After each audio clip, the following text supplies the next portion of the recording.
All right, welcome everybody on the chat. This is our first one. Next one will be not on Monday, but on Tuesday due to family weekend. So that was our last year experience. So all the information, all the future timing have been sent to you. So we might issue you some reminders as well. So I'll start with certainly when plants get growing, weather is good, then everything is get moving, and so are the problems as well. But mostly good question regarding water quality issues, regarding pH, and so I'll show you some pictures and we'll go from there. I'll share my screen.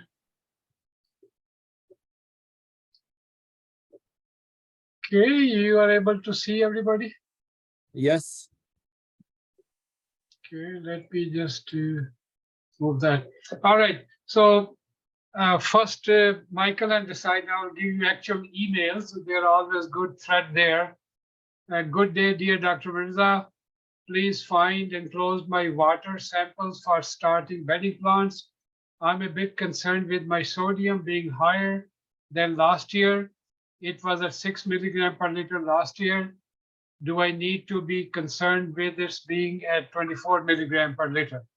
So all the good growers, I say, have already taken their water test. If you have not taken it, then take a water quality greenhouse test as well. Water do change over a period of time. Like this is a good example. It jumped from 6 milligram to 24 milligram sodium. And when I looked at the test, it was a irrigation panel, $80.75. Conductivity was 122 microsiemens, which is 0.12, very good quality water in terms of conductivity. pH 7.1, total alkalinity 25.4 milligram calcium carbonate, bicarbonate 31 milligram, carbonate 0, hydroxide 0, chloride dissolved 21.3 milligram, nitrate less than 0.2, sulfate dissolved, total hardness. So not 7 milligram bicarbonate is a very low hardness. Sodium absorption ratio, that's a calculation we make that if this water is used over 2-3 months, then how quickly sodium will accumulate. Calcium very low, magnesium very low. So sodium was 24 milligram per liter. So my answer was back to him. This sodium level is of no concern for greenhouse bedding plants and vegetables. Thank you for your reply. At what level should I start being concerned? This is not his question. I said over 50 milligram. Even then it could be managed with a high potassium program. Greenhouse chat is starting on February 6th. Did you get a Zoom link? So this was my question to him. So his reply was, no, I didn't get an invite for the greenhouse chat. Dr. M, are you a member of the AGGA? Here is the link to the chat. No, I'm not a member. How can I join? Sending the membership form. For the first year, you can become member for $162.75. After that, it is more on your square footage basis. Okay, we'll send you tomorrow. Thank you, Dr. Mirza. So very interesting once you're into a conversation. You also emphasize the importance of the Greenhouse Grower Association, the organization, how we do work with the government, how we provide the diagnostic help. And I thought I'll share with you that going back to sodium is not a plant nutrient, is not an essential nutrient, but plant will absorb nutrients, any nutrient, thinking sodium and potassium are alike, and channel it the same way as potassium. But potassium is more important in cell metabolism, many other things, and that's where the toxicity starts occurring after a certain level if the sodium not with potassium. Plants are non-selective, so if potassium is kept higher than sodium in the fertilizer solution and the growing media, then plant will absorb more potassium than sodium. This is one technique to even if sodium sometimes goes for 100 ppm, we could manage it for at least for the bedding plots crop, which are shorter duration, more serious with vegetable crop. Over 50 ppm, sodium does not accumulate in the growing media, and EC increases. Sorry, does increase, accumulates in the growing media, and EC increases. It destroys the soil texture, and drainage is affected, and water logging occurs. And here's an old example. I don't know, it's a 30 years old camera picture, still very good. This was a geranium greenhouse near Edmonton. Plants were not doing good. And when I visited them, this is what their condition: poorly rooted, rot was starting at the bottom, waterlogged, and their sodium was over 300 part per million. So this was a good example. So always be alert with your water quality, even if you are using town water. So once in a while, having an analysis done is very valuable. Water is the #1 input for managing our crops. An old problem which we discussed every year, we discuss it, the growing media. This is a commercial growing media, and I asked the grower to make a slurry and take a pH and EC reading. So this was, if pH is 4.95, and they do add lime to minimum guarantee 5.1, 5.2. So lime added takes 2 to 3 weeks to start reacting. So this is where you always add. If being used as a germination mix, then there would be problems, because this pH will cause more like acidity, and the root development, germination could be affected. Then adding potassium bicarbonate at 1 to 2 grams per liter of water to drench the medium is important, or add 1 pound per 110 liter bale. So that will give you immediately the pH, and then within 2 or 3 weeks, the original lime start kicking in. In this way, you have a safety margin. Bringing your pH over 5.5 is the idea. That's the best combination. And the conductivity was 0.71. So make sure your pH EC meter has been calibrated with buffer solutions. That's also very, very important. If your electrode was dry, then it might have gone kaput, so you might have to need a new one as well. Many cucumber growers started growing the winter crops without, they just have one LED light. So very, I call it low natural light, just very low supplemental light with LED. So unlimited water and nutrients in a high, notice that they are in a 3-gallon pail with the growing media. So when there's unlimited water and nutrient, they just grow vegetative. And then on top of that, the grower was using very cooler night temperature, about 16-degree night, 20 degrees day. So this is the important, we call it elephant ear leaves. So always remember, very large leaf is a signal of vegetative growth, and cucumbers were aborting. So almost a lot of heating cost was done there, but without the knowledge that how to manage the cucumber crop in winter. So many growers are going late, but this was a crop planted in late November, early November. So not much production. So vegetative signal on the plant, there's more water, more nutrient, high nitrogen, low light. Plant is trying to grow. Basically, the leaves get bigger because they want more light to trap. So they are not compact. So this was one other example of the issues which came to my attention. For winter production, use following strategies to keep plant on generative side: improve light, high 24-hour average temperature, use high EC values with high potash compared to nitrogen, and avoid humidity above 80%. So those were a few things we recommended to them. Also, at least 2 people called me on setting up dosatron. They were not sure what sort of flow rate they should want. So these dosatron come in 14 gallon per minute, 20 gallon per minute, 40 gallon per minute is really used for big acres. If you got 3, 4, 5 acres and you using the same dosatron. How many injectors I need? I always recommend that one for NPK, nitrogen, phosphate, potash, and one for calcium, and one for, that's the ideal. And many smaller growers only have one injector.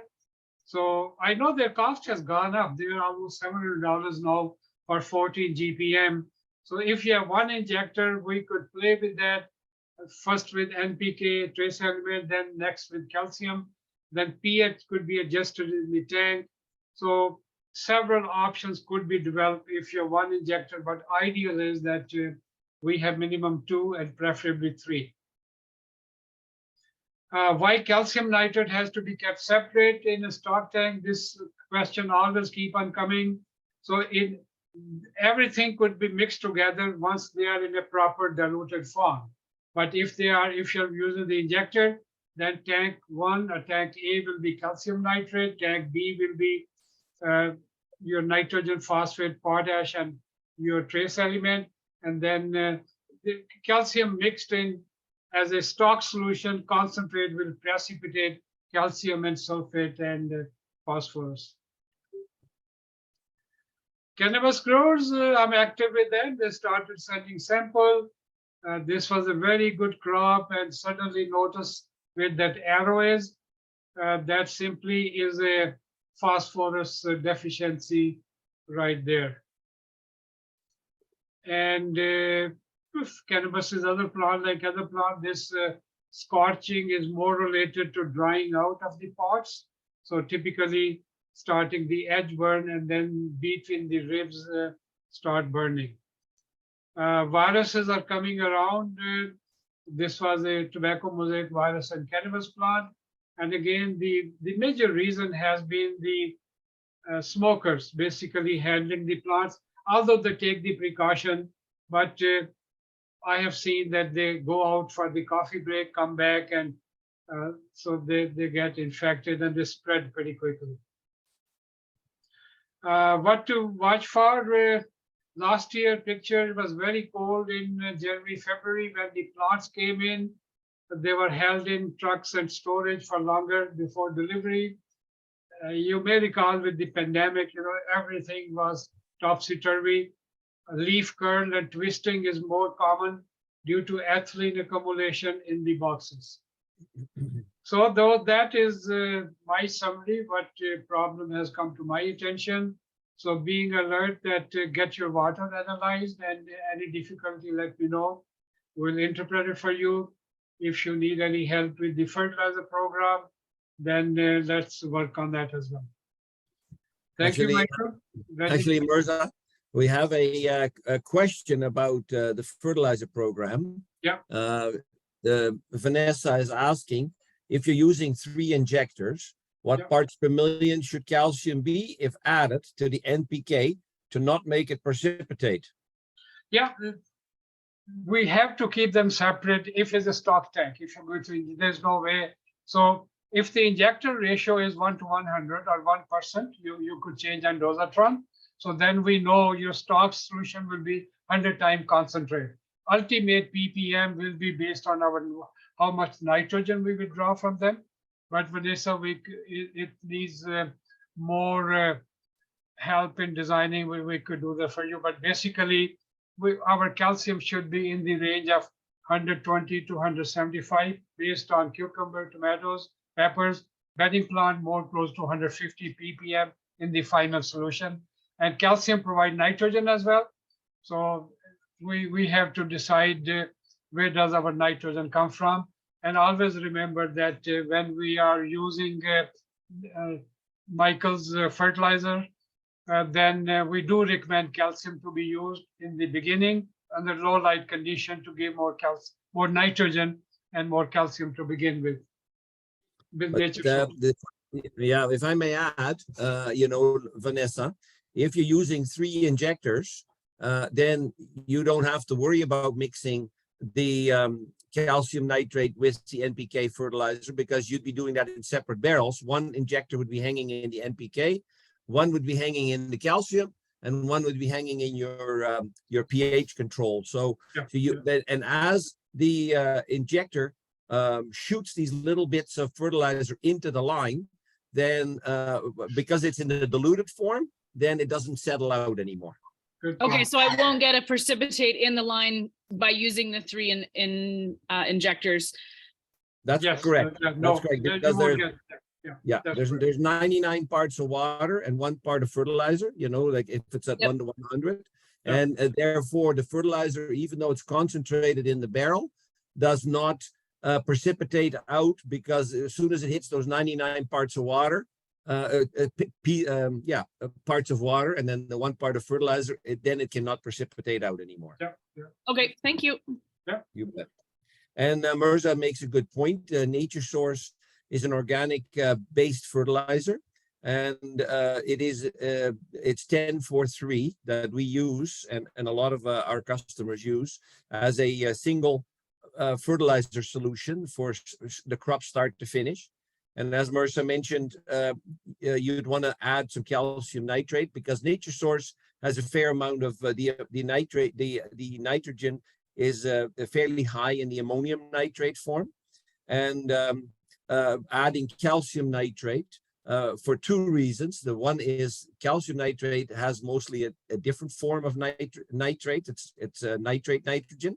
So the combination of the ammonium nitrate from the Nature Source and the calcium nitrate from the separate barrel will make it a very good blend.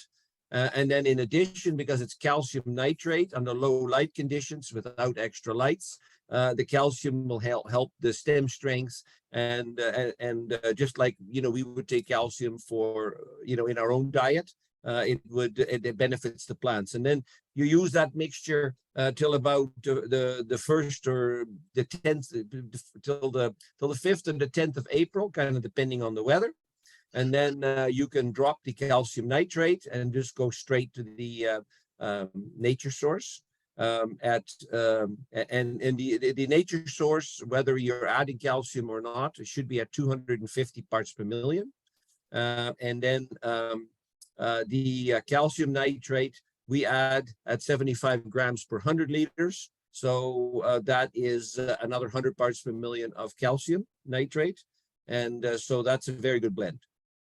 And also I want to make a point that none of the greenhouse fertilizers are single element.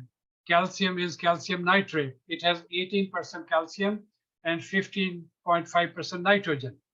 So when you're using some ready-made fertilizer formulation, then we always add calcium nitrate with that to compensate for more nitrogen coming from calcium, which is a nitrate nitrogen. So yeah, so for example, when we were at the bedding plant conference, a grower using 5,627 said that, oh, that's very low nitrogen.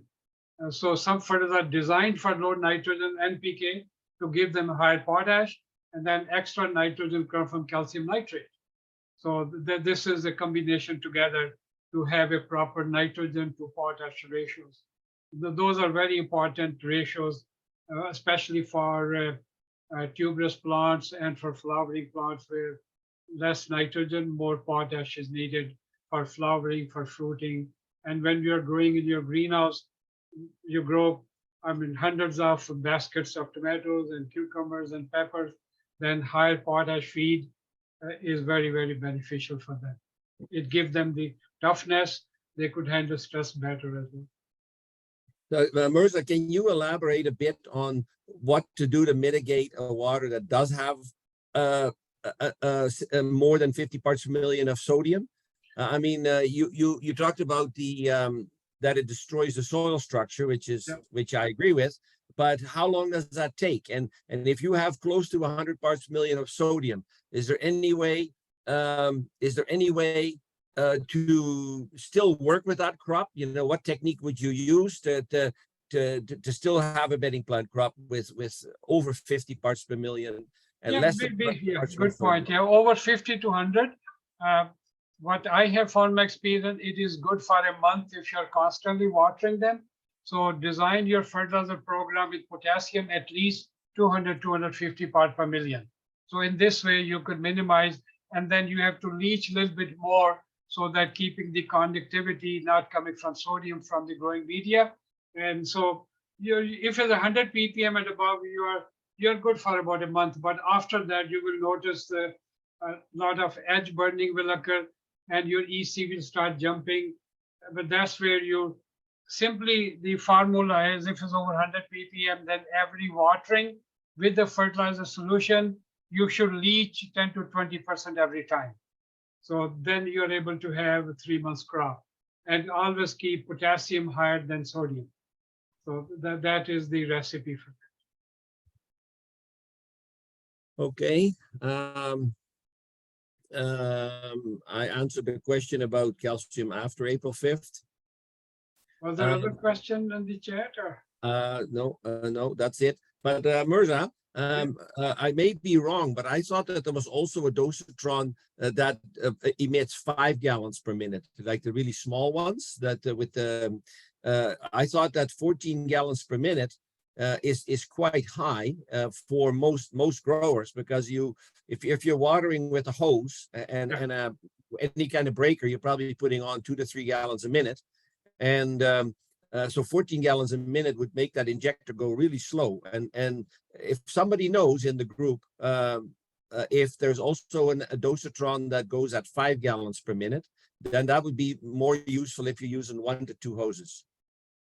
Yeah, that to my knowledge, talking to professional gardeners and other people, they didn't mention a 5 GPM. Yeah, so 14 is the minimum at this time, but maybe I could talk to them a little bit more and see if there's and always remember that we don't have to, if you're hand watering, then you could adjust the flow rate. If you're fully open, then it will be 14 gallon per minute is a very high rate. So when you adjust your watering hose at a lower delivery, then it works much better. Okay. Oh, Vanessa saying, how is 11 GPM from? Okay, good point here. Yeah, good. So 11 gallons per mil, 11 from Southern Irrigation. Yeah, 11. There's different brands, out there, but dosatron is the most widely used. So yeah. Okay. All right. So mine is a Mixrite. She says, yeah, there's other brands, out there, and Mixrite. There's nothing wrong with Mixrite. It's a good injector. Yeah. So Mirza, I have some pictures from HiQ. Okay, let me give you the permission. Where are you?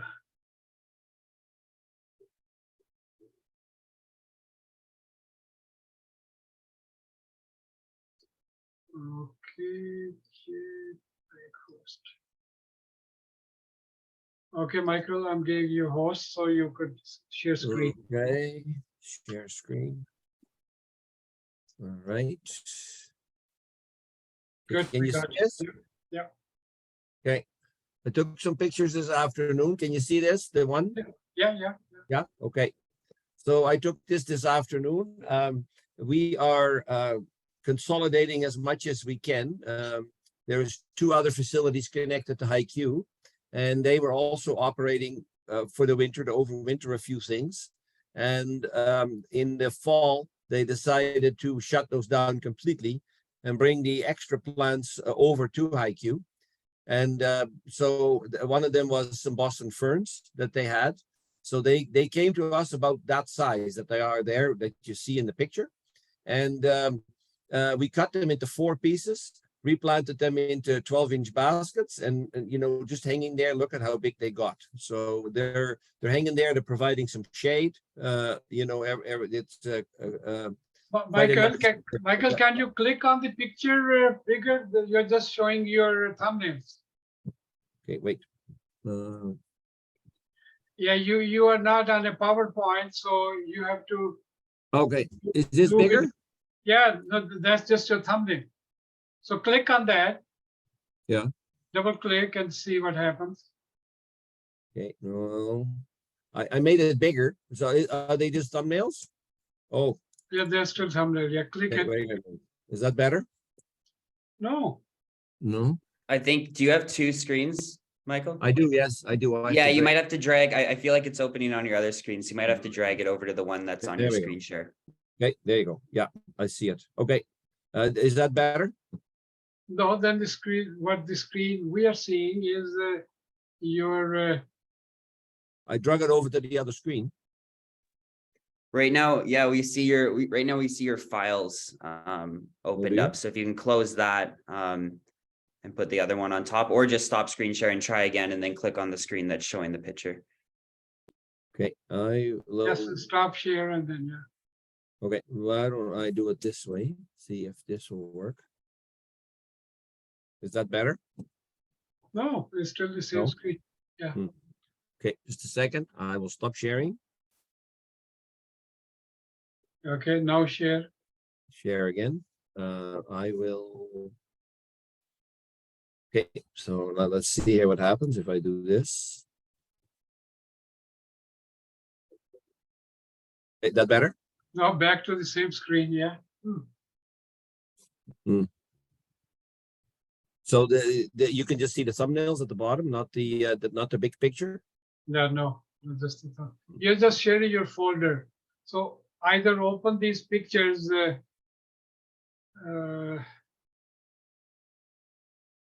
Let's see here. So this is just a folder.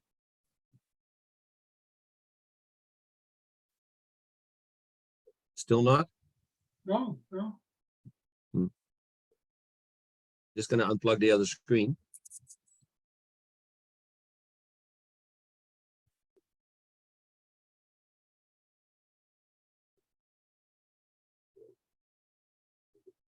Still just the thumbnails? Yeah, Yeah. yes. Try this picture. Same thing? Yeah, yeah. What the heck? I unplugged the other screen. Let me just stop sharing. Michael, if you click that view on the top left, there's a view. Oh, If you click maybe. that in the drop down, you might be able to get them to go larger. Okay. Extra large icons. Go to the view, she's saying, yeah, at the top, yeah. Yeah, there. What about now? Okay. Better? Not better? Yeah, look better, but not single, okay. Okay. Yeah, in future, you could always put up in a PowerPoint, it says in one file, then I guess. I guess so. I'll have to do that then. I'm just wondering, I just, like I said, we just made a folder.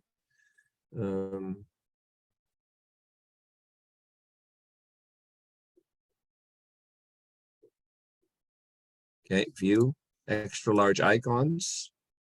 That's as big as I could Yeah, make that's it. right, yeah, those are just the icon, they're not, Yeah, they're not displaying. well, I it don't know makes why it you bigger. have a check mark. Mine never have a check mark, and when I double click on a picture, it comes up large and fills the screen. Okay, let's try that without check mark. Oh no, but as soon as I click on it, it check marks it. Can you right click on it and will it say open? Maybe? Oh, maybe. Okay, right click, No. open.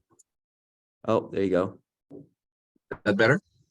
Still waiting there.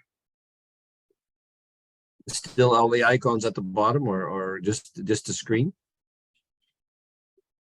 It kind of looked like it's frozen for a second on my screen. It just Yeah, shows problem, loading. Yeah, yeah.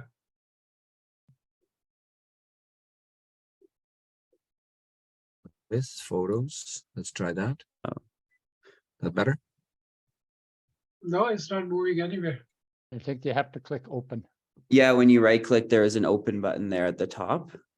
Okay. let's Yeah, do there. Oh. That better?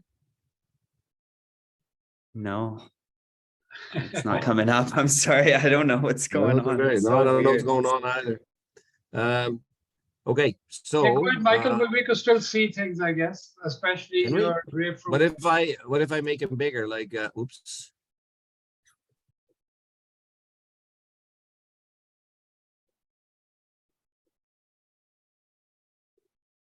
Can you see the, like, are they just showing up as small icons, like Yeah, a bunch across? They were bigger before, but now, yeah. This is the largest size. This is extra large icons. Okay, let's click open again. Yeah, try it, yeah.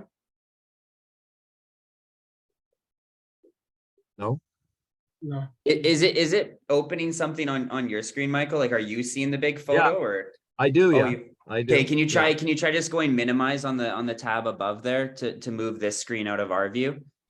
Okay. And just whatever's behind there. Oh, it's not doing anything. Yeah, you might just have to go through like this. Sorry, I thought we Okay. could maybe figure it out, but I No, think you well, need we to can't. share the other screen, not this screen. That's maybe the problem. I unplugged the other screen. So that it wouldn't interfere with that. Although when But I it's did not another, shared. okay, wait a second. Let's just see here. Do this. Why don't I just do?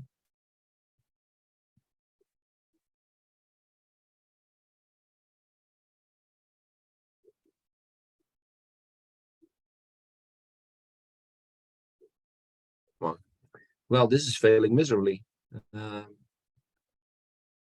one more thing we could try, Michael, when you just stop screen sharing for a second and go back to that green box. Oh, there we go. You're There good. you go now. Yeah. Okay. Got it. We're good now? Yeah. Yeah. Perfect. Okay, good. Should I maximize it or should I not fool with it? Don't touch know it. food. That's good. Okay, good. Don't good, good. touch that Okay. dial. Yeah, that's right. Okay, good. So this is the Boston firs that I talked about. The other thing that we brought over from one of the other greenhouses is some citrus trees. And we've got some, for whoever was at the bedding plant workshop, we've got grapefruits on some of the citrus trees. So that is what they look like today. But they're a little bit confused, the citrus trees, because we have quite a few that are blooming. And yeah, that's not really supposed to happen this time of the year. There's in the winter, they're supposed to produce fruit and then they're supposed to bloom in the summer. So you see, there's some nice grapefruits hanging, and we got lemons and limes and a few other things. So we have LED lights going this time of the year over our cuttings. With LED lights, we chose a spectrum that has a bit more blue in it and not as much red. That is to keep the plants from flowering and keeping them nice and short. So this time of the year, we're busy sticking cuttings and rooting them. You can see in the foreground here that we have underbench heating. So these are 1/2-inch pipes that are strapped to the wire. And then the trays themselves, they form the blanket on top. So the heat has to come through the tray. However, we still rely on our forced air furnaces in the back and in the top here to provide most of the heat. Another shot, of some begonias. These are our first Mistral and Icona begonias from Duman and Selecta. The Dracaena crop's looking really good this year. We, believe it or not, there was no Dracaena seed available for us in February, March, April when we were trying to book it. So this year we bought Dracaena seedlings from Ball, and they arrived in the summer. And I think that might be the way going forward for us rather than seeding them. The plugs are easier to transplant. We generally seed our Dracaena seeds in open trays just to keep them warm through keep them wet during the very hottest part of the year. But these it worked quite well with these seedlings. So going forward, that might be the way to go. The speed of transplanting was very good, and the crops and the plants were very even. So we do some mother plants at AGGA greenhouses. We grow some citrosa plants, some mosquito plants, and then on your left you see some large leaf Malambecia. And the citrosa is a very important crop to us because to ship an unrooted citrosa cutting is very tough. But having the mother plants has worked really well for us. So it's a very good crop for us. These are Jurassic begonias. We have a special license with Ball to grow the different colors of Jurassics. And in our catalog, they'll be called a Jurassic mix. So you will get 18 Jurassic plants, but in a mixture in the tray. So if there was 4 colors, you'd get 3 or 4 of each of the colors to fill the tray of 18. And then on your left, you see our first transplanting of non-stop begonias. Non-stops are typically seeded in November, December, and transplanted about 10 weeks later, which is about now. And so we transplant those out of the 512s into the larger elepots, the 40 millimeter elepots, and then they are sold starting week 9 and 10. That's when they're ready to go, and that would be a crop that a grower would use for hanging baskets. If you were growing them in 6-inch pots or even in 4-inch pots, you wouldn't need them that early. You know, we do 3 seedings of non-stop begonias, so we'll be transplanting begonias for the next 6 or 8 weeks to accommodate for the different sizes of containers that they go into. If you're growing non-stops in a smaller container, then you could receive those later than the crop you receive that you're doing hanging baskets with. A new item for HiQ is perennials. So again, we will ship those to you in trays of 18 in an elipot. This is not an item that you're going to put in a 4.5 or 6-inch pot. These are meant for 1 gallon perennials. So, and again, there is a series of genera out there. For instance, Artemisia, Silvermount. You wouldn't just get 18 of the one type of Artemisia. You'll get, if there's 3 in the mix in the Artemisia genera, then you would get 6 plants. If there was 2 of something, then you would get 9 plants of each. So you're always going to get a good mixture if you buy the perennials. Michael, the question, how does it compare to the other begonia, your Rex bewitched begonias? The Jurassics? Yeah, so the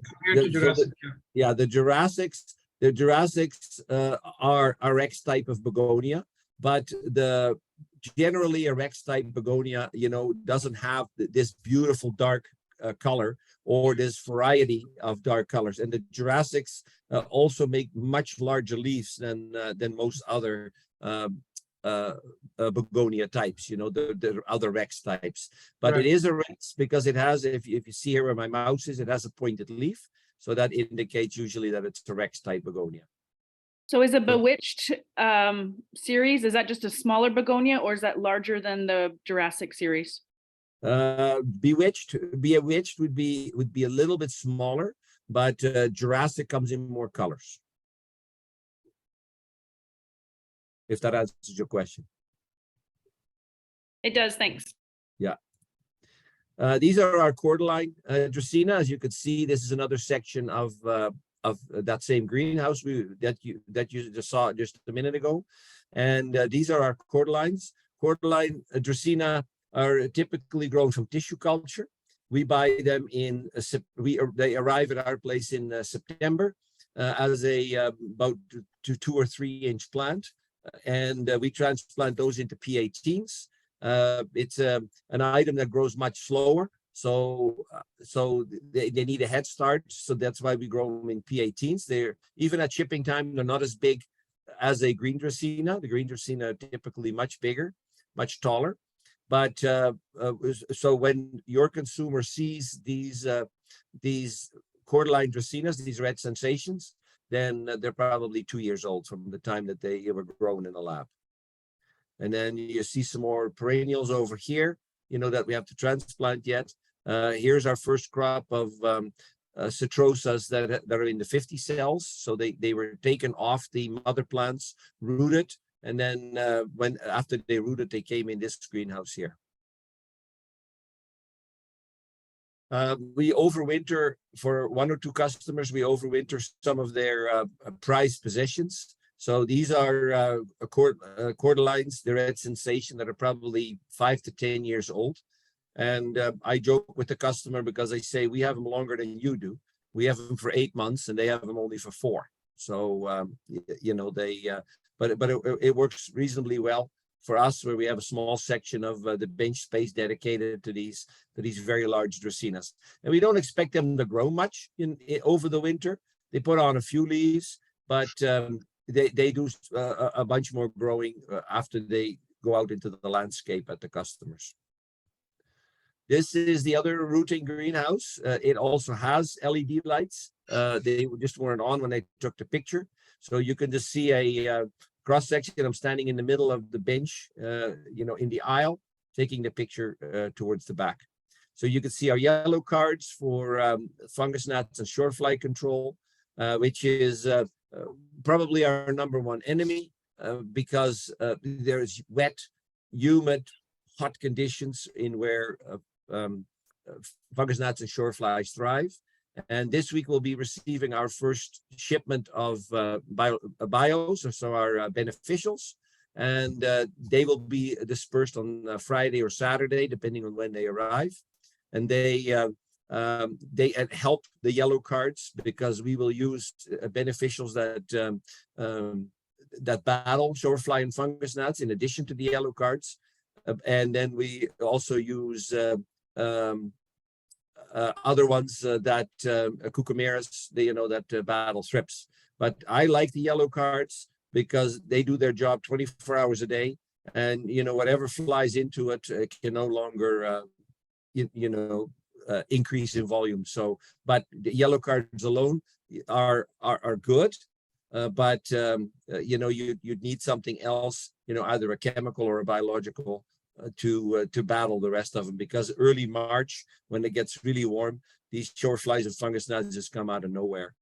When it gets warm, you get this time when they really take over. So okay, so those are my pictures. Michael, quickly, what is the height of these yellow sticky traps? It's about 4 feet. We have something like that. There is in this house, there's a 3,000 square foot house, and there is 100 cards hanging in there. So that's one for every 3 square foot. Yeah. Okay. Yeah. Last time when I was there, I thought it was about 4 feet. It could be. The pipe. The pipe that hangs above the benches is 25 feet long, and there's 4 cards on there. So that's probably about right, Mirza. And does your misting affects them at all? Do they get wet and then lose their stickiness or no? Well, no. They are dry enough, but yes, they get wet, with the moisture. But they don't seem to lose their stickiness. They stay active, and because sometimes we have to just throw the card away when there's too many short flies and fungus gnats on the yeah. And Great. Even by then, when we take them off, they still stick to absolutely everything. Yeah. Okay, Yep. those are my slides, Mirza. So I'll stop sharing. Yeah. And who is coming next? I will. We have Dustin coming next, and I approached Dustin last minute, so I am very thankful that he is willing to talk to us about an equipment line that Ball sells from a Quebec company. This company is called SB, and Dustin, hopefully you have something that you can help us with. I do. So I'm going to apologize. This is going to be very quick, and then I'll get out of the way, because quite honestly, the stuff is made too well that I don't sell it. So thanks, Jeff, for selling the territory full of it, and I will never sell it again. So, Dustin, you have something to share or just verbal? Yeah, I do, Mirza. If you could give me control there for a second. Okay, let me just see. Michael, can you give him Dustin, go to your participant, and you are the host right now. Am I? Or give me the host back, or just go to Dustin on your chat, on your participant, click. Okay. And then click Dustin. Click on the right side where those 4 dots are in the box. I can make him co-host. No, co-host, you're making co-host. Okay, Dustin, you should be able to share your screen now. Perfect.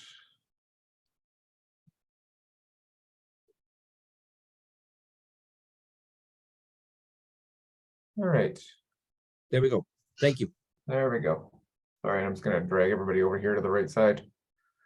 So SB, like Michael said, is based out of Quebec. We're the exclusive distributor for it. I work for, and I guess I should clarify, for anybody that's not familiar, I'm the sales rep for Alberta for Ball Seed Company. And so we're a 115-ish plus year-old family-owned company based out of West Chicago, Illinois.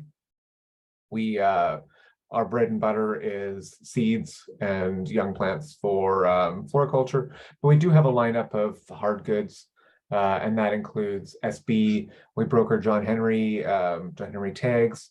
We are a Horta partner with Phillips Signify. So if you're familiar at all with that lineup of lights and whatnot. And then we do also, I think we actually still do sell dosatron, if I'm not mistaken.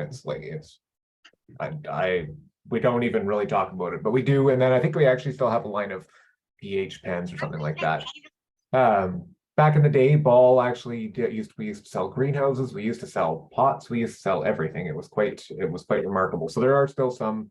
Michael, do you remember what the brand of greenhouse it was that Ball had? Campbell O'Brien. Yes, there it is. Yeah. So there are still some of those floating around out there. And I think we actually still can find diagrams if you need them, but maybe just don't ask me for them. I'll find them. I will, but it's not going to be easy. I'll promise you that. So anyways, so SB is based out of Quebec. Their claim to fame is that they really kind of they're workhorses. Basically everything that is on them, with the exception of a couple of belts, you can just find at your local Home Hardware or whatever to replace. So they're really well built. I know a number of you on here have them or have drooled over them at the trade shows. We don't drag them around anymore, sadly, because it just gets to be too expensive. But they don't have really sexy names or anything like that. It's just SBO1, SBO2, and it goes on from there. But there's a few that if you're looking for kind of an introductory model, I'm just mostly going to hit on those because those are the ones that I find the most interest in.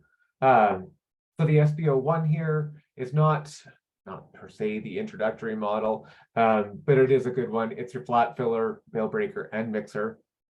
Some of them only do one thing. Some of them are kind of specialists in a way, and they only do one thing rather than another. This guy will do everything, and he will fit three bales into the bin back here. Soil is broken up and augered out, and then you can control the speed of your belt here, and that will fill pots and flats. And there are a few optional add-ons. The conveyor and the bale hoist, in case you don't feel like breaking your back over and over and over again lifting up bales of Promix. The O2 is the same thing, but it's really meant to be. It's very, very manual, and it's mostly for nursery production. So there's a foot pedal. It fits about 3 bales as well, but then it comes out. It's augered out the side here, and it's really meant for a larger nursery pot. And then we get into the SBO3, which is purely a filler, no mixing, and you would add this on to something that's going to break your bale and auger into this. This would be the one that we sell the most of, and it's kind of the step up from a wheelbarrow and a shovel, really, is what it is. So this will mix, this will break your bale, and then it will fill your pots. So I don't know if I didn't have the picture, sorry. But basically this back part flips off, flips down. There's a couple legs here, so you can throw your bale up here, slit the plastic, and then flip it in. It's augered up here, drops out here, and then you've got this handy dandy Rubbermaid container under here to catch all of the little bits and pieces that don't hit the pots. And then it's got this rubber fin here that scrapes off the top. And again, it can be used for pots or flats, either way. You are limited on the height of your where is it here?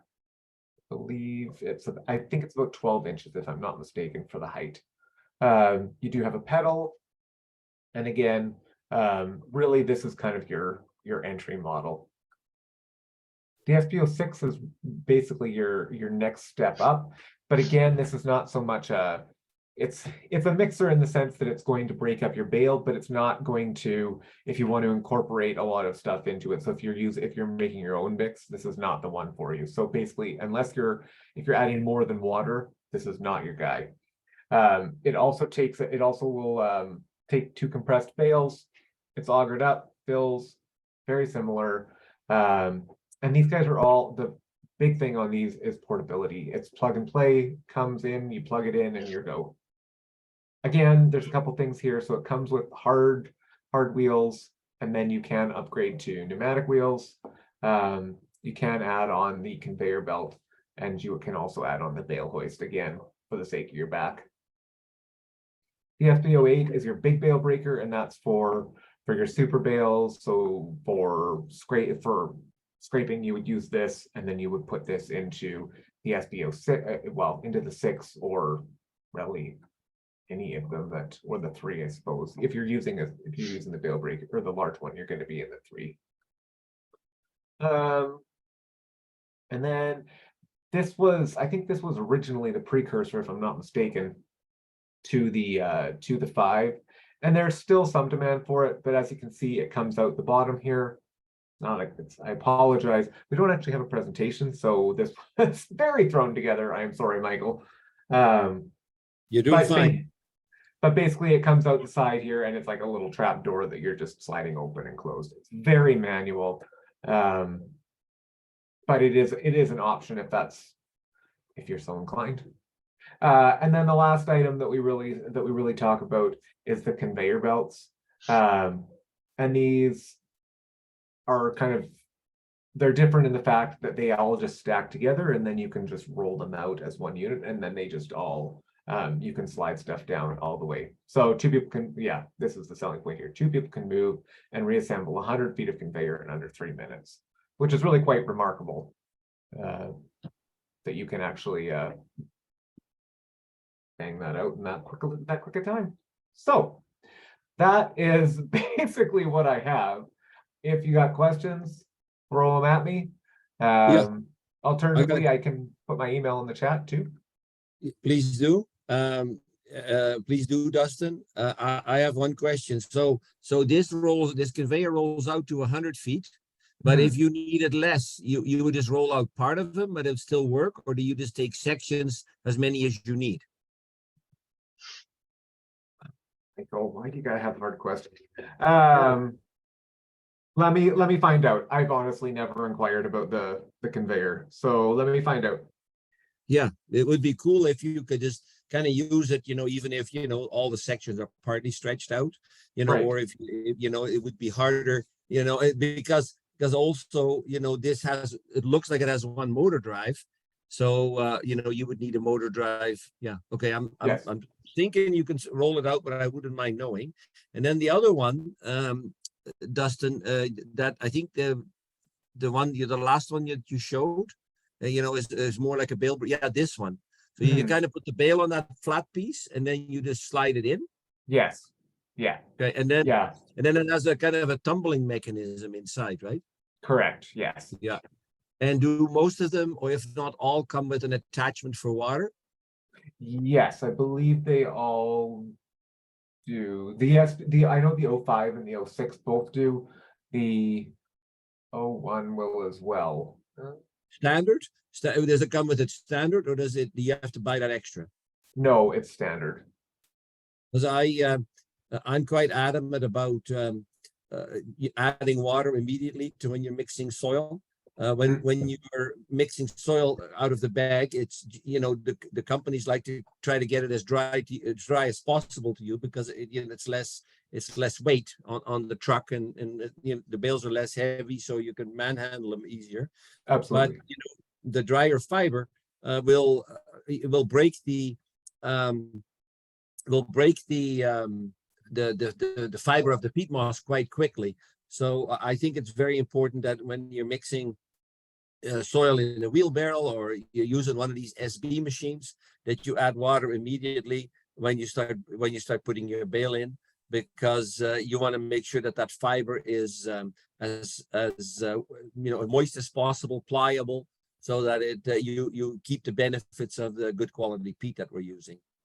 Yeah, absolutely. You're paying a lot of money for that peat, and the last thing you want to do is beat it into dirt, or into dust rather. So and that's, I think, one thing that these do really well is they're very gentle, as opposed to some home jobbies that you've seen where it's just an old school auger, that is very, very aggressive, and wasn't really meant for peat. Vanessa, of course, cost comes up, and I will say they are not cheap. They are meant to last. So the last, and the last SB06 here, that I quoted on was 28,000, and that was before crating or freight, and that was bare bones. That was without the wheels, without the conveyor or the bale hoist. And again, that is the 6, so that is the larger one. The 5 is less, but the other thing I will say is that, again, they're really well made, and there's quite a few of them bouncing around secondhand out there. And SB actually lists used ones on their website, and they usually have a pretty decent running inventory there. And as much as I'd love to sell you a brand new one, why would you buy one when you can get one used? Because they are refurbished right from the factory. So it is a good option. It is a good option for you if you are looking for just for that next step up. Perfect. So you think that maybe a grower would have bought an SB01 or 2 and is ready for an upgrade or something, and then they sell back their smaller unit?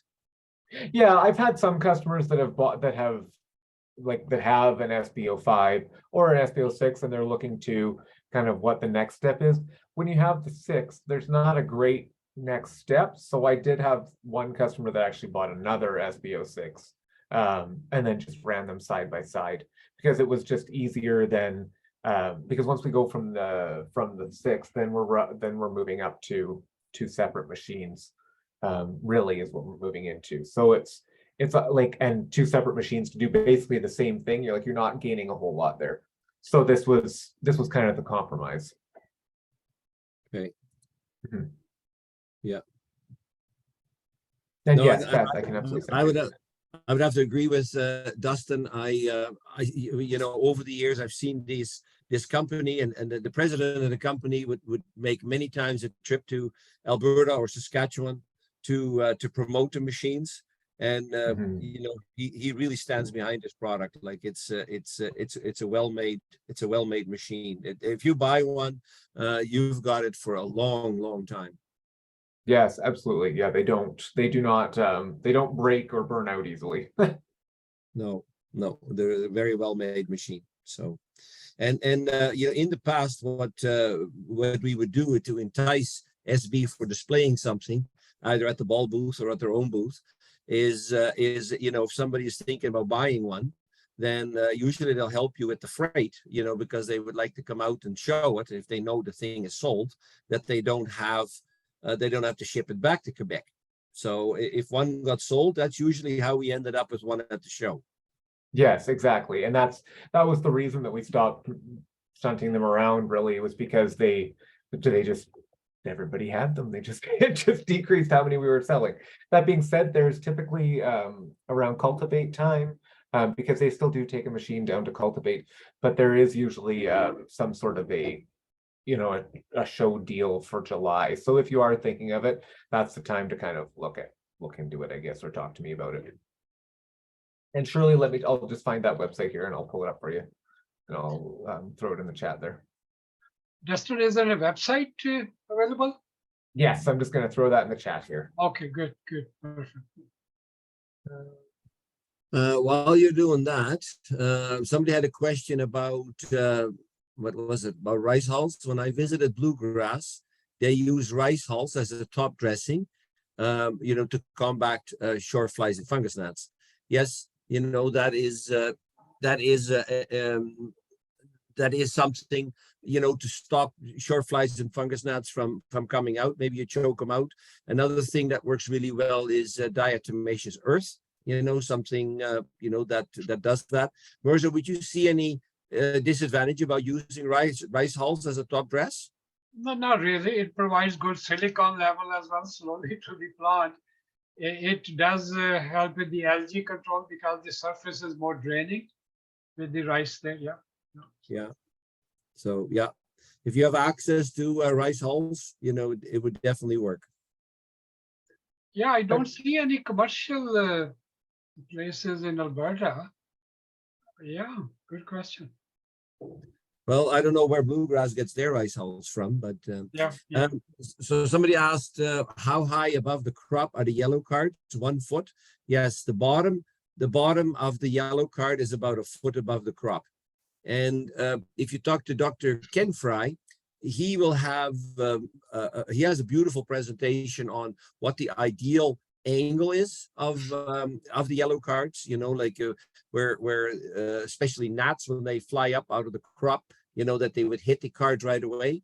That is great, but from a practical point of view, we just hang them, you know, from a wire, you know, from wherever, a pipe or a cable or something like that, and we don't get too scientific about it.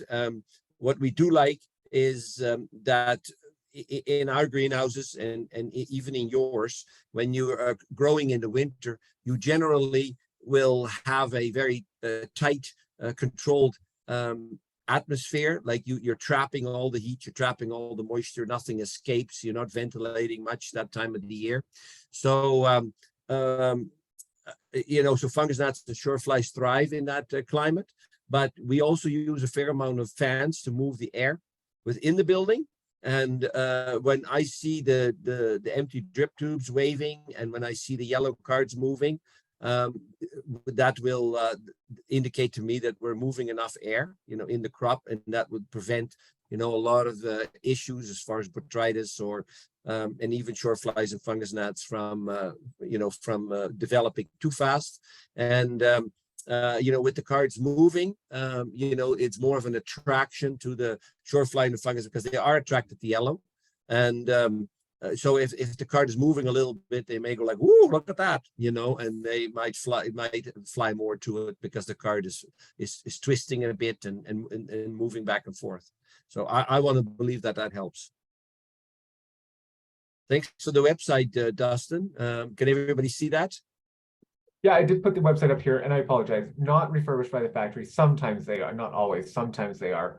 But this is this changes quite regularly.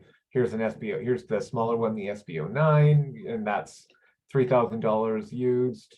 This SBO 6, which was sold and used, was 12,500 USD. That was out of Indiana. So it is just a nice thing to keep your eye on if you are looking, or if you're interested. And then if you're looking for more information, there is some better pictures on here of exactly what everything looks like. So, for example, there's the SBO 5. Yeah. And Dustin, if the grower buys a used one, would the sale still go through Ball? No, it doesn't. No, that's just this is basically just to facilitate moving them around. So if you're interested in one, you can get a hold of the people on here, or you can get a hold of SB themselves. But usually they have contact information on here.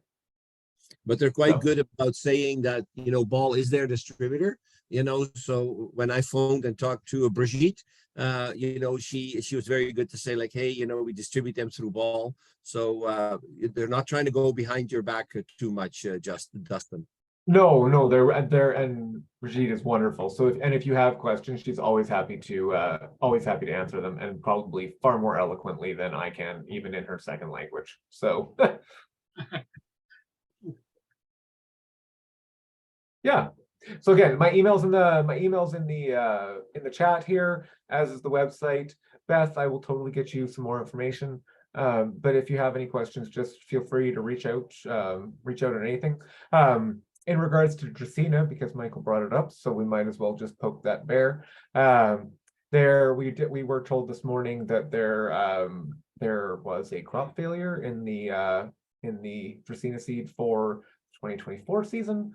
So our seed procurement department is actively looking, but as of this moment, it is not looking like there will be any Dracaena seed for next year's crop either. So my goodness. yeah, because I mean, most of us used up the Dracaena seed from, you know, that was kicking around in the fridge for this year, you know. So we have a little bit that we didn't use because we bought all seedlings, but wow, so that's gonna look pretty bleak, because green Dracaena it's as old as time, but it's a very popular plant, Dustin. Yeah. So our main supplier, who I don't actually know who the main supplier is or where they're located, but basically said that because of drought, they haven't been able to secure a crop for next year. And then we do have some other smaller producers, but they, because of climate challenges, they haven't been able to secure a decent quality seed either. So yeah, and yes, exactly, Vanessa, you're looking for any kind of replacement basically at this point, whether that's a cordyline. There are green cordyline, but they are definitely more money, because all the cordyline are from TC generally, or some of the grasses out there. Absolutely, it's not quite the same look, but it may be time to convert grandma to a juncus with her geraniums and her ivy and her English ivy. So yeah, or German ivy, sorry, German ivy. But yeah, if you have questions, reach out. So it could, do you think that eventually seed production will start up again, or is this the end of an era? So we're waiting. So the next crop that we were expecting is December. So we may get more back in. I think the question becomes, will, do people move on? Do we find something else? I think there's always going to be holdouts. There's always going to be holdouts for Dracaena, but I wonder if this is how we transition people away from a crop that takes a long time and realistically makes everybody very little money, in the grand scheme of it. Yeah. But yeah. So there's your good news for Monday night. Thanks, Dustin. Yeah, no problem. Well, that was good. I think this is the right time of the year to be looking for that stuff, or at least be thinking, and especially if you're filling hundreds of trays and your arms are full of peat moss, and you're inhaling the dust, and you're breaking your back, then it's a good time to say, I'm buying one this summer, so Please do. No. So, okay, thank you so much, Dustin, and you're always welcome to join us at the talk. We will probably have down the road we'll probably have other ball representatives talking to us, and then we'll go from there. Absolutely. Okay. Mirza, you had somebody that you invited. Yes, Wilson shows, are you there? Yeah, I'm right here. We're good to Great. go. Okay, Michael, could you make him a co-host, please? Yes. Awesome. Second here. That would be perfect. A little bit of history about Wilson. I met him through the AggVisor Pro, through Norm Jensen. It's a very nice app. So you will love it, I guess, the way it operates. And yeah, I'm one of their AggVisor Pro approved consultants. So that's good to have that stamp, you see. That's nice. Yes, Absolutely. please go ahead. Sounds good. Thanks so much for having me on tonight, Dr. Mirza. I promise I'll keep this short as well, Sure. as Dustin did. I just shared a link down there. This is a link that's going to take you to the app, as well as different ways to access it on the App Store and Google Play, but I'll touch on that later. First off, I'll tell you a little bit about it. Yeah, thanks again for having me. I'm Wilson. I'm actually from Calgary, Alberta. I grew up in Wetaskiwin, Alberta, so a little bit more north. And I worked with broadacre crops. So I worked for farmers on kind of large outdoor farms. And so I don't have as much experience in the horticulture greenhouse space. So just bear with me as I go through it. But I think this app has some very powerful applications for your side of the industry as well. And so what AggVisor Pro is really is it's a professional social network. And so our main goal is to take farmers or people in the industry who have problems, and we connect them through our app to experts such as Dr. Mirza with answers. And we connect them to experts with answers and companies with solutions who can help solve these problems. And so I don't have a real presentation, but I am going to show a little bit of the app right now. And so I'll just get this going on my phone. So This is the AgVisor Pro here. You can see just on my screen, and this is what's going to happen when you go and download it. So I'll give a real quick tour of just the main AgVisor Pro, and then I'm going to show you kind of the horticulture dedicated space that we've been working on and will continue to work on with Dr. Mirza. And so as you go down here, you can see, you know, we've got some communities. I'll touch on that soon. Here's some of the recent questions that have been coming in, and you can see some of the experts down below who have been answering those questions. Our experts provide services that you can find. You can see all the experts here and some of the companies involved. The main bread and butter of AgVisor Pro is the form that we have. And so to use the form to ask a question, you just go to this ask button, and it's called Ask the Network. We have 750 professionals waiting to help you. Average response time is in under a day. We get usually 3 or 4 responses per question. It's an anonymous asking. So basically, you can type your question here. I need to hit the 10-word filter to get through to the next step.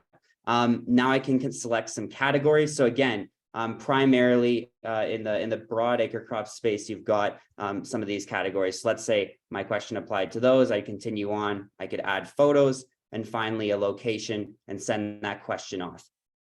On the expert side, so what Dr. Mirza gets to look through whenever he comes onto the app is the questions that come in. And so as I go through here, I can say, okay, here's a question that came in today. Now, maybe I'm interested in it, or maybe it's not relevant to me. So if it's not relevant to me, I can just hit X, swipe it away, and that'll be out of questions for me today. But I'll go back here to a few ones. Maybe I'm interested in this question, and I can go ahead and answer it as an expert, or go ahead and follow along. And so an example of the questions in the app, these are the top questions that have been asked.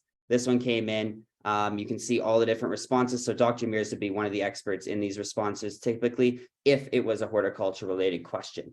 And so that's AgVisor Pro, the main nuts and bolts of it. But what I want to talk about is the community we're building more specifically for you all. And so if I go into the community section here, I've got the horticulture and controlled environment agriculture community.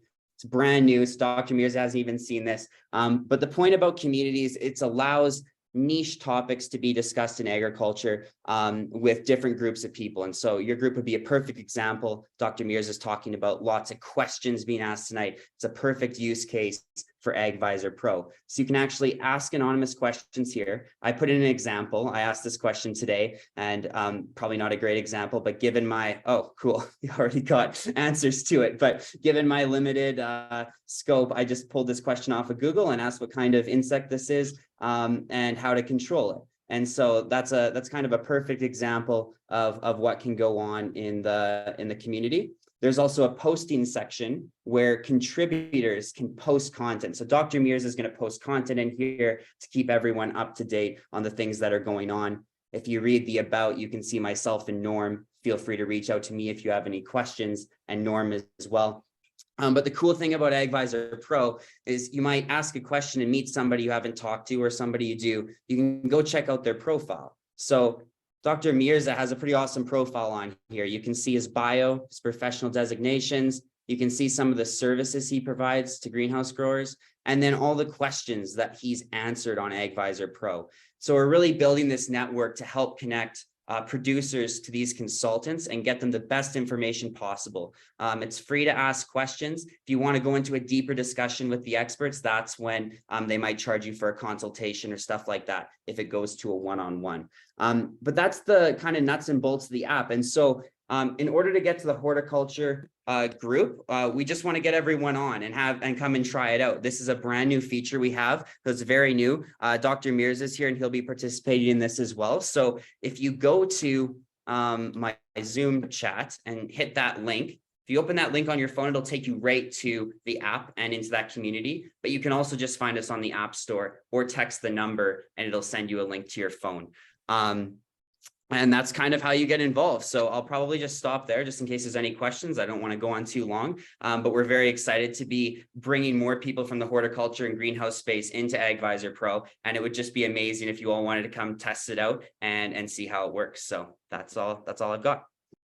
I think down the road, if the Alberta Greenhouse Growers Association wanted to, they could have their own network within their own community in there. And so you can ask questions or have people that you allow into that. So maybe it's for members only, however you want to do it. I know some companies are interested in setting up their own community to talk specifically about their product or their service that they have, and they can do that with, you know, for instance, in our greenhouse industry, we've got some people with dynamic lighting, and they're learning so much about when you should have what spectrum of light. So dynamic lighting, you can change the spectrum of light throughout the day, throughout the growing season. You don't have to put in new bulbs. It's all individually, in every light is controlled. So now there's so much to learn about how you can do that, particularly maybe in vegetable production. It's maybe more important than in the nursery plant business, but there's so much to learn about light and growing of plants when you can vary things. So these are all the things that AgVisor Pro can help you with down the road. But I think the idea is now is just get started, go on there, either follow, ask questions. You know, you don't have to wait until the next webinar like this. If you have questions, some of them you say maybe log them in there and we can address them at our next webinar like this in a couple of weeks. So we have an inventory of questions that will help us understand what some of the issues are, and maybe that brings on, maybe we need to bring in some special guest speakers, a whole bunch of things that it can do. But anyway, that's in a nutshell where we are with our interactive app. So, Thank you very much, Norm. Yeah, Michael, go ahead. if Dr. Mirza is one of your experts, do the questions that relate to horticulture or him, would they get funneled to him, or does he have to go searching for them? Absolutely. So they get funneled right to him. So right now, our only category that relates to this is specialty crops. But if you go to that community, Dr. Mirza is getting all the questions that go into the horticulture community. So he doesn't have to spend time searching. They should be coming right to his inbox in the app. Okay, but you're also saying that other people can answer, because you were scrolling through and I saw that Rob Spencer, who's with Old College, you know, had also answered. So if you knew the answer, you could also chime in, like you know, as another grower. You wouldn't have to be invited like Dr. Mirza. Nope. Like you guys invited Dr. Mirza, but that would need to be anybody that knows the answer can chime in. Yeah, so if you all jump into that community, so just select the category specialty crops, you'll see the community pop up on your home screen. You can join that and answer questions in that community. It's all about fostering collaboration. So obviously we have really great experts like Dr. Mirza, Robert Spencer, who you might want to get in contact with. They're verified on here. The growers we have on here aren't verified, but they can always jump in and help out with questions, because as we know, the producers are sometimes the best experts in different topics. So it's very open for everyone to discuss and help out and really work in that community. So great question. Thanks. Great. Yeah. Thanks. Mirza, how long have you been involved? Sorry, what's that? Mirza, how long have you been involved? Norm hooked me in, I think, but 2 years plus, I guess. Yeah, almost really since it became, I would say, commercial or became widely used. Dr. Mirza has been really involved for, I would say at least 2 years. So I see there's a question on there that came, is it free? And the answer is yes.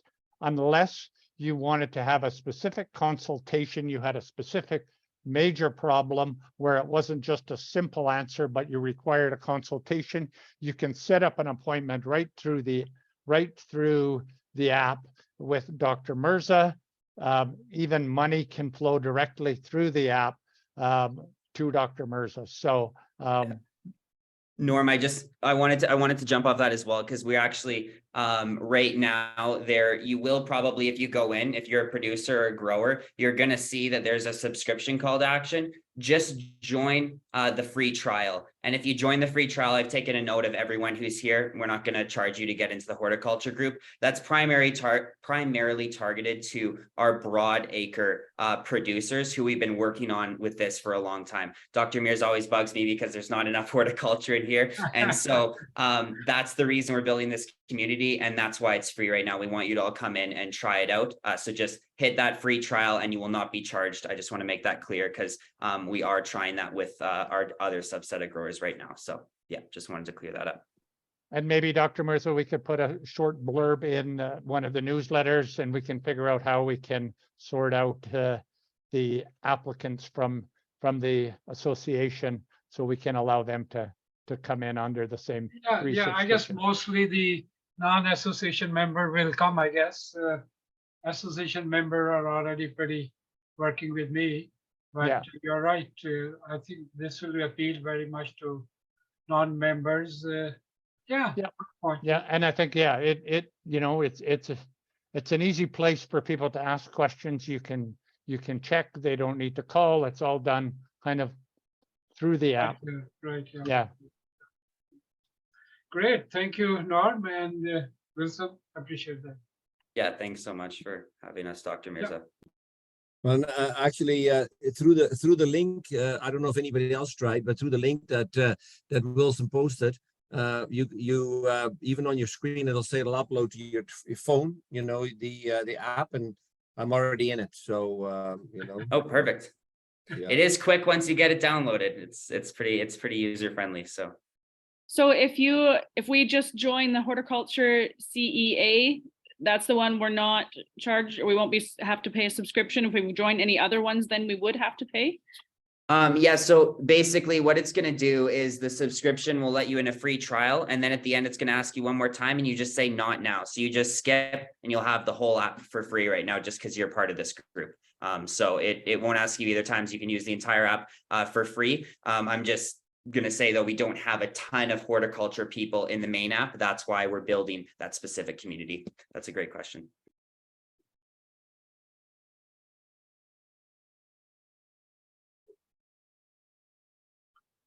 Does that answer it though? Yeah. Hopefully Okay, that's good. Yes, it Okay, does. so- Thanks. Yeah, no worries. Okay. We're pretty early in our communities feature as well. So we'll be working with Dr. Mirza. We'll have to sit down and chat about this at some point as well, because I think there's other opportunities here. So Yeah, if any of you are having any questions and you can connect through Dr. Mirza to get to us. If you're having problems or you need help to download it because you don't have your phone with you or whatever, let us know. And remember, it's more global in approach as well.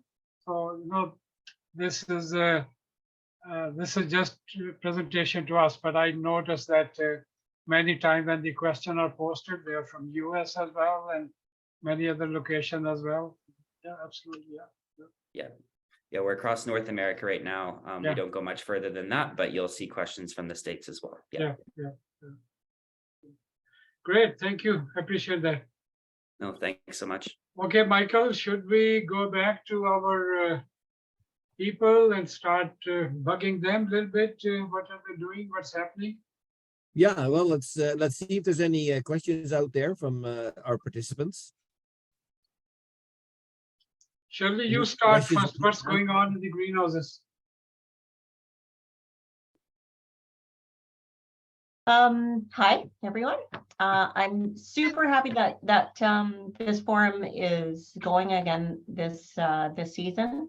I wasn't able to be in as many of the meetings last year as I wanted to, but I always learn so much from these meetings. So I just want to say I'm really quite grateful that that you both are doing this again this year. It really helps me out as a relatively new greenhouse operator, and I always have questions, you know that. So I'm playing around. I've got kind of some new sort of germination tents in the basement this year, so I'm playing around with that. And yeah, it kind of starts on Thursday for me. I get some unrooted cuttings coming in on Thursday.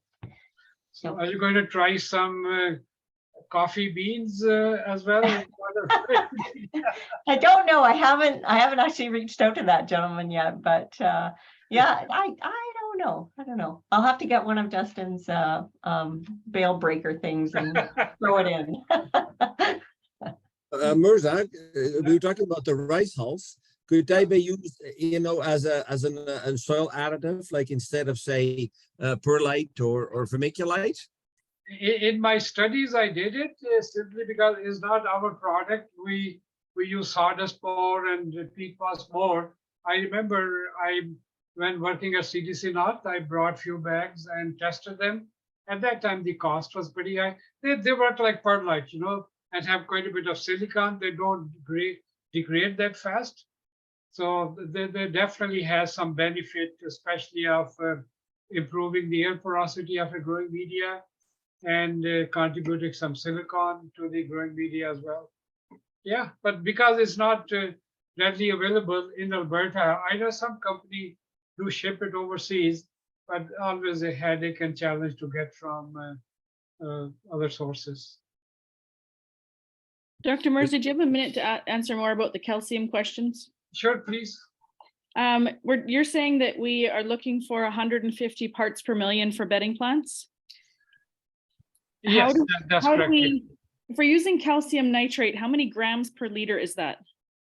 Okay, let's do it. So write down that calcium nitrate is 15.500 plus is let's say 20% calcium, 19.8. So that's your formula. So what we do is that you calculate that at 1 gram per liter of solution, it will give you 155 nitrogen and 200 calcium. So at 1 gram per liter. So you need, say, if you go with half a gram per liter, it will give you 65 nitrogen and 100 calcium. So 0.75 grams, which we use with the nature source, is your rate, you see, to give you about 150 ppm of calcium. And it will give you about 100 ppm around nitrogen of that, you see. So when we say 1 gram, so 0.75 gram per liter of your final solution. So if you are making a stock tank, then it will be 100 times stronger. So that's, if it's 100 times stronger, that's 75 grams per liter then? So that will be exactly 75 grams per liter, stocked, diluted 1 to 100. Thank you. Yep. But again, I want to emphasize that people sometimes confuse that calcium comes calcium nitrate. So if you're adding calcium, your nitrogen will also be coming with that. And that's why always two parts, you see your nitrogen, phosphate, potash, and all the trace element. When you buy your ready-made fertilizer, 5627 plus, it has got magnesium, all the trace element, and then you add extra calcium nitrate, either half a gram per liter, 0.75. We do vary it during the season, especially early in the season, we are using calcium more for nitrogen, but later on calcium, when plant is rapidly growing, setting flowers and fruit, then calcium and potassium demand increasing. And remember, calcium is a not movable element. It is absorbed through the roots and goes into the cell wall directly. So then new absorption has to take place to feed the top of the plant, you see. So it has to be fed constantly. And that's where the benefit is. If you're two injector, only one injectors, one day you are feeding NPK, next time calcium. So you might get weaker tissue here and there because calcium was not available. And very heavily involved in blossom and rot of tomatoes, leaf tip burn of salad crops, especially lettuce crops, salad crops. So all calcium deficiency could occur. So that's why it's worth the investment having at least two injector so that you could feed calcium nitrate together with them. So remember, when we are feeding calcium and nitrogen. I asked because our water room pilot light for the furnace went out Yeah. and it blew apart our dosatrons and all of the housing connected. Thankfully didn't screw with the reverse osmosis or blow boy. up the 300-gallon tank. Oh, boy. But it's because of that, I decided we're going to go to 3 injectors. Well, we have to redo it all anyhow. So, Absolutely, absolutely. I Yeah. think that should be. It was, that's- Okay, so talking about what happened to Vanessa, if you have Wi-Fi in your greenhouse or somewhere, you can buy what's called on Amazon. You can buy what's called a temp stick. And if Debbie's still online, Debbie, are you still there? You are an advocate of. You're an advocate. Yeah, oh, good. You're an advocate of the temp stick. Can you tell us a little bit about it? Yeah, so I don't know if you can buy it on Amazon, Michael. You might have to go right to the website called Temp Stick. I think they're about 100, 150 US. And I use them now. I have one in every house. I even put one in Michael's house. That's right. I have Yeah. hot water heat, and 2 times over Christmas, my boiler's gone out, and so we have kind of a heads up here what's happening. So yeah, you could put them in your house too. Yeah, as long as you have Wi-Fi reception, they work really slick. And what I like my routine through the winter time of the bedding plant season is I have my notifications on. So if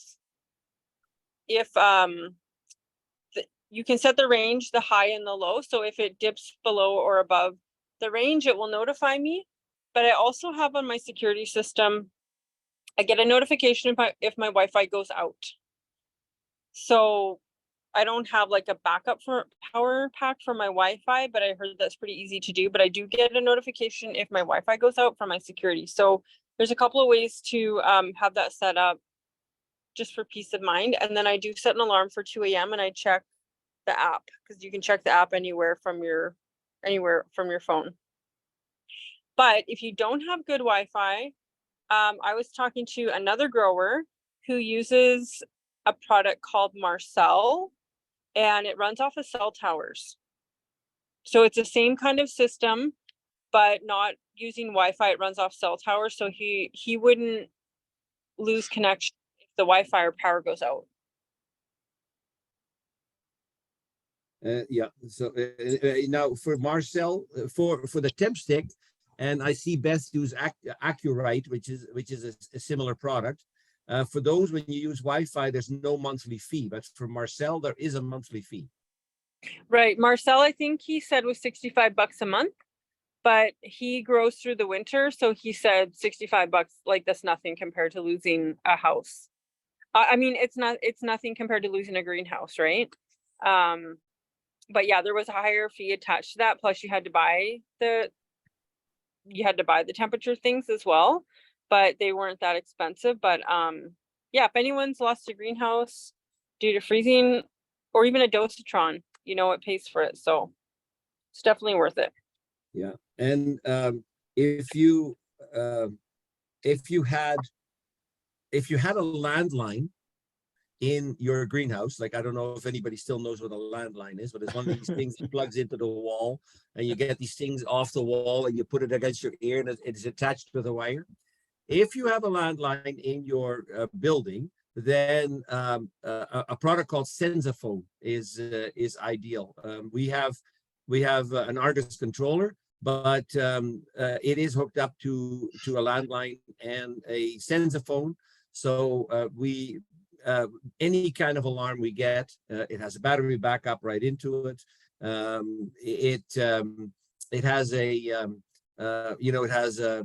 It connects to our Argus, and anytime there's anything out of whack, it phones us. And but the Sensaphone is, can sense temperature in your greenhouse, high or low. You can hook up other sensors to it, like if you had a flood, or if you had an external. You'd have to run a wire into the greenhouse, where you could set a high-low thermometer up and connect that to your Sensaphone. You'd have to do some wiring, But you know, in the case of no Wi-Fi but a landline, then Sensaphone is your friend. And Dr. Mirza, at some point, if you like, we could have one of these, you know, a few-minute presentation on the Viva plant sensor. Absolutely, that would be a wonderful idea. You know, those are the plant sensors. So you attach a sensor, and plant will talk to you and yell at you. And so fascinating technology on plant signals.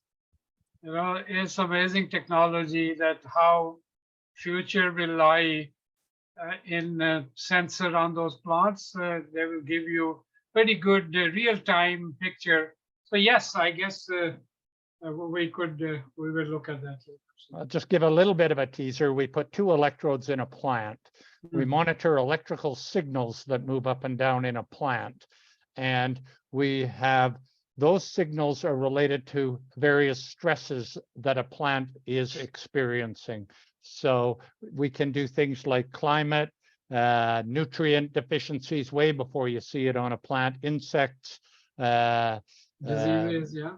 diseases, disease when it infects a plant, not when you see it on a Right, plant. yeah. So we can tell the difference, or the plant can tell you the difference between an insect bite, between a thrip and a caterpillar bite, because it's a different signal. Just like you can tell the difference between a caterpillar crawling on your skin or a, you know, a bee or a mosquito. Anyway, we'll get into that another Now, time. would you be able to make it sometime, or you have to invite somebody? No, I can probably do the introductory 101 course. Yeah, I guess that'll be easier instead of getting somebody from Switzerland and Yeah, it's a Swiss-based company, and yeah. you know, in the evening they're 8 hours ahead, so it's, you know, I'd have to wake them up from their sleep. But Yeah, no, I think if you could make a basic one, then we'll let you know. yeah, no, I think we can do it. We're in a number of vegetable greenhouses, so. Anybody in Alberta, vegetables using anybody, big roofs or big marble or not yet? We've got it in the Sunterra greenhouse Okay, in okay, both the strawberries and in tomatoes. We've got some Wi-Fi issues that we need to sort out. Anyway, yeah. Good. Yeah, good. Great. Debbie, how are you doing? Pretty busy in the greenhouses? We won't have heat on until week 8, so a couple weeks yet, but we're just out there cleaning right now and getting prepared. Right. Yeah, we spent our January working on our seed company, because we have a seed company, right? Yeah, so Great. yeah, things are rolling along really well. Good, perfect, yeah. Who else is there? I don't see the pictures. Let's see. Brenda, are you there?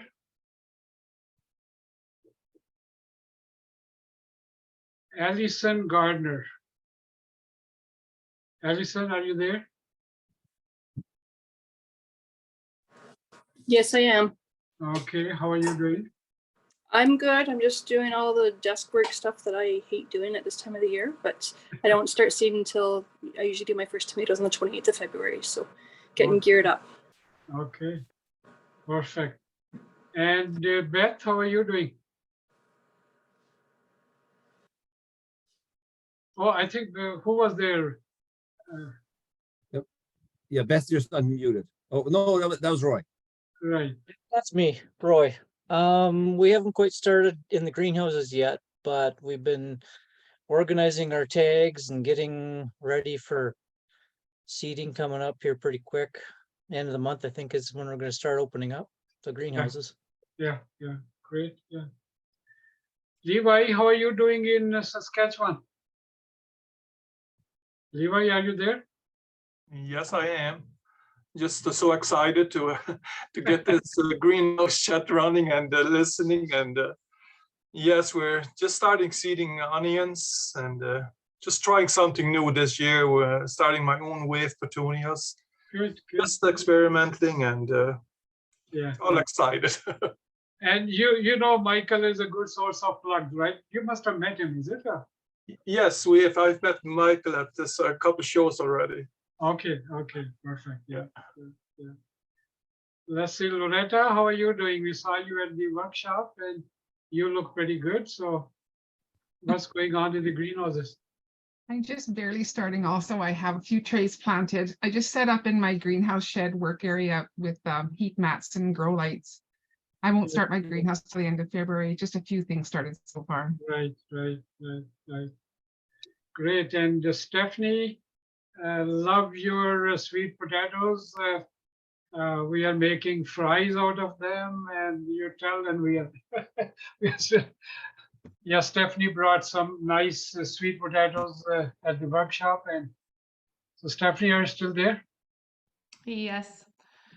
I'm Great. glad you liked them. I hope everybody enjoyed them at the workshop. I was happy to not have that box come home with me, and the kids had space for shopping at West Edge, so Yeah, it was a great. win-win. No, it was a great presentation, Stephanie. I really enjoyed it, and it was a bit of an eye opener. Like you taught us things about sweet potatoes I didn't know, and you know how you even produce them. Like I've repeated the story quite a few times based on your slides to some other growers, and it's quite intriguing how you grow these things. You know, so tight and is it really true? Like, did I hear that correctly? That in Medicine Hat, growers could stick these right into the ground, into the field, you know, unrooted? Everywhere. That is how they are planted, is unrooted.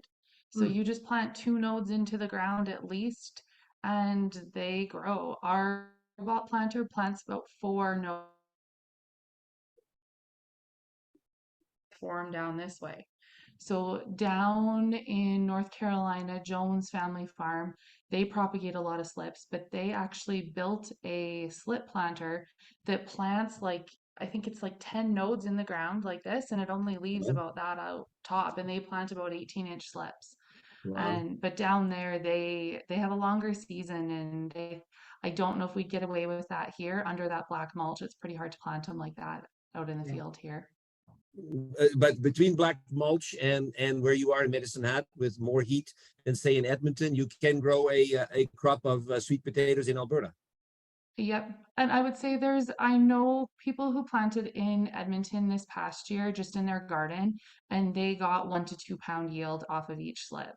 So I think it is something, these 2 varieties that we have out of Vineland, they're kind of climatized to our climate a little bit more than some of these southern state varieties.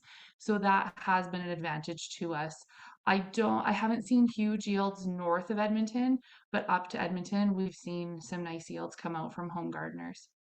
And what do you like? You also did give us some suggestions about growing them into hanging baskets. Do you expect a yield out of that? You know, because now it's warmer and you can water it more if it's in a basket, especially a black one. We got about 4 pounds, I think it was, out of each hanging basket. And there were 6 slips in those hanging baskets. And they were fairly shallow, so they didn't have a lot of space in them. I've been flipping through Tony's catalog from HJS all day trying to figure out what size to order. And we may do them as a school fundraiser this year. And I think if we did some deeper ones, 12-inch by, I think they were 12-inch deep, if you only put 1 slip in there, you should be able to get 1.5 to 3 pounds off of it. The Radiance variety is supposed to yield 1.5 kilograms, but that's Southern Ontario numbers. We haven't hit that here yet, but there are growers here who are getting more off of our slips than the US slips. So I do think we are getting somewhere with it. And the potatoes you plant, you know, before you get slip, that's first and second gen. Would that have made a difference? You know, that it's closer to the material, you know, closer to the mother material. We tried to kind of compare that this year, but the problem was our oldest generation ones are the ones who had been overwintered here for the potato. Those ones there were not planted until the 28th of June, sorry, but the other ones were planted the 15th of June. So they had 2 more weeks on them, that it wasn't an accurate comparison this past year. So and the year before that was our first year, and we did a lot of things wrong that year. So it's not a very good comparison either. Vanessa's asking what kind of soil is best for them. In the greenhouse, we're using Sunshine 4 right now. I want to try Sunshine 7 in them because that has, I don't have the book in front of me now, but it has like a wetting agent in it that I think that's going to work better in our hanging baskets and in our beds because it is so dry here and they're not a crop that you can flood. They're very hard to overwater. In the field, they like sandy soil. So we are on a river bottom and they grow great here. They don't need a lot of nutrients, so they just grow. They don't need much nitrogen, and a lot of those other nutrients are naturally in our soil. Number 7 is it's got more like a germination mix, you know, so it's quite fine. So it would have much more water holding capacity, so you wouldn't have to water as often. But you know, I would caution you to, you know, that it doesn't push all the oxygen out, you know, because Okay. you might need something a little coarser than number 7, you know, for better results. I'd be scared to use number 7 personally, but you know, we add wetting agent to the water, so we don't rely on the wetting agent that's in the soil. When we water, we add a little bit of wetting agent, Aqua Grow, kind of what Debbie was talking about, something that makes water wetter. And if you use a little bit more than just the standard, you know, then you can get that to transfer into the soil and make it easier to re-wet. Okay, that helps me. I may rethink that. Sunshine 4 has worked for us for 2 years. Yeah. And I'm not even a full pallet short for this year. So it would just be a bit of it that we'd be trying that I think I may just stick with it then. Yeah, I mean, go ahead and try it, you know, but watch out, like that you don't get any waterlogging with the 7. You know, I would try a small bit, and I would use you know, Simon's recommendation or Edwin's from Nutrien, whoever you deal with, and see if you can get some Aqua Grow or another wetting agent and add that to your water solution somehow. If you use a liquid feed to feed these, you can use wetting agent in your fertilizer solution. It doesn't have to be applied separately. Okay.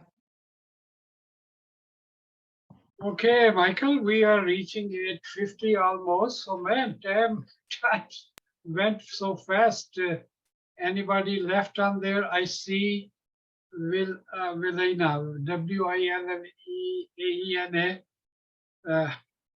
Are you there, Wilena?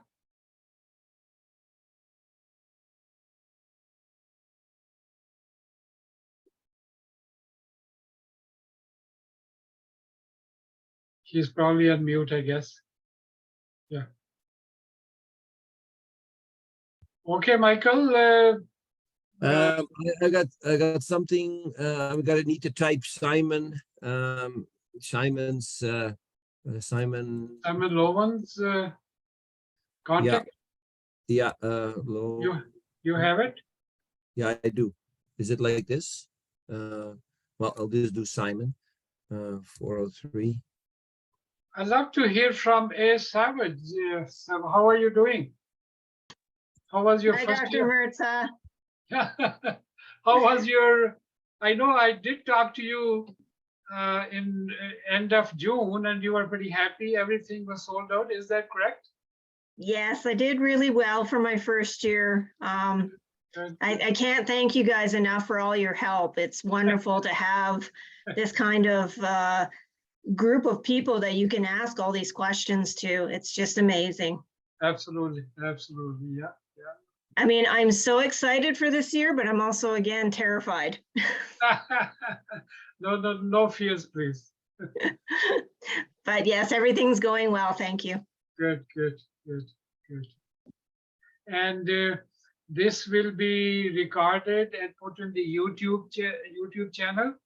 If you don't have a link for the past year, both our bedding plan workshop and all other chats are there. Even if you go AGGA YouTube channel, you will find it there.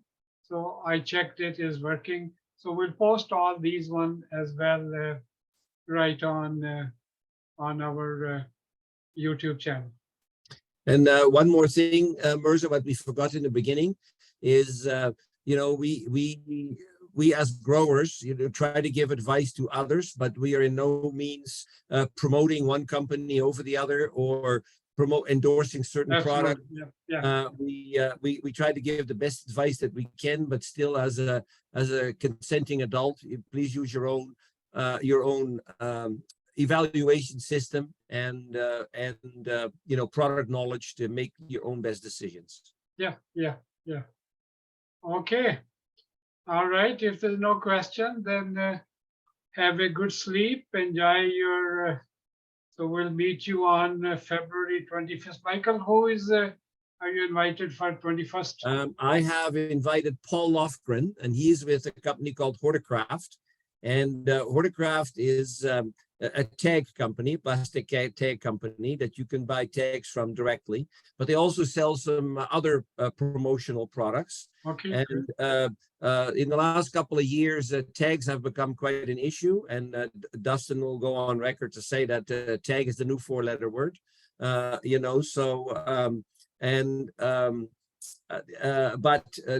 have helped the tag industry tremendously by distributing tags that normally come out of the States. Okay. And Paul is a second generation.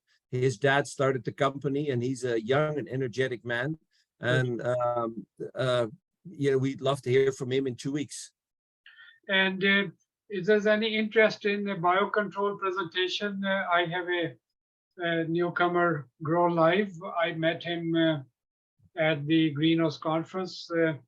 Very well, the very, very good person. So I think we will look into him as well to invite. So what's his name, you said? What's the company name? Dr. Ghulam Mustafa. Yeah. Okay. Okay. Well, we were going to invite him, but we should do it fairly early because light is more important. Lighting is more important this time of the year. So maybe we can talk him into doing a presentation in. Sure. I will check with him when he's available, so we could do that.